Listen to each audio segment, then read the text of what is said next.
আল্লাহ বলে আমি সুদকে নিশ্চিহ্ন করে দেব, সুদকে আমি ধ্বংস করে দেব, সুদের ভেতরে কোনো বরকত দেব না। আর ব্যবসা করলে সামান্য ব্যবসার ভেতরে বরকত ঢুকিয়ে দিবে কে? আরো জোরে বলেন কে? বিশ্বনবী সুদখোরদের উপর লানত দিয়েছে। কি দিয়েছে? লাআনা রাসূলুল্লাহ আকিলার রিবা ওয়া মুকিলাহু ওয়া কাতিবাহু ওয়া শাহিদাইহি। যারা সুদ খায়, যারা সুদ দেয়, যারা সুদের দলিল লেখক, যারা সুদের সাক্ষী থাকে, সবার উপরে বিশ্বনবী লানত দিয়েছে। জোরে পড়েন নাউযুবিল্লাহ।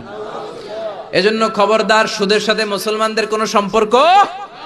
বিশ্বনবী বলেছেন আর রিবা সালাসুন ওয়া সাবউনা বাবান, সুদের রয়েছে 73টা গুনাহ। কয়টা গুনাহ?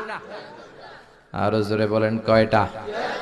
সুদের মধ্যে 73টা গুনাহ। আইসারুহা আইয়ান কাহার রাজুলু উম্মা, 73টা গুনার মধ্যে সবচাইতে ছোট্ট গুনাহ হলো নিজের মায়ের সাথে জিনা করা।